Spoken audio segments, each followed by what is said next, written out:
உனக்கு சொன்னா புரியாதுடி. இல்ல நான் புரியலனாலும் பரவாயில்ல சொல்லு. உனக்கே சொல்லாம சர்ப்ரைஸாக தான் வச்சிருந்தேன். ஆஃபீஸில் என் பெர்ஃபார்மன்ஸை பார்த்துட்டு என்னை யூஎஸ் கான்சைட் அனுப்பலான்னு இருந்தாங்க. அப்ப நம்ம யூஎஸ் போறோமா? சொல்கிறேன் பொறுமையாக கேளு. நான் போட்ட பாதி எஃபர்ட் கூட என் டீமில் ஒருத்தன் போடல. ஆனால் அவனை செலக்ட் பண்ணியிருக்காங்க.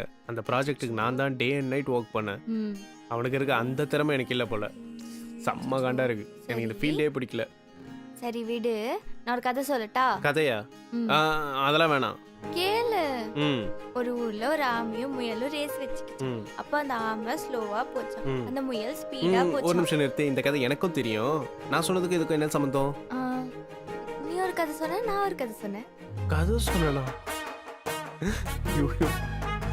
அப்படி பாவி. லைஃப்ல என்னதான் ப்ராப்ளம்ஸ் இருந்தாலும் சில விஷயத்த உன்ன மாதிரி குழந்தைத்தனமா தான் பார்க்கணும் போல. அப்பதான் ஈஸியா இருக்கும்ல.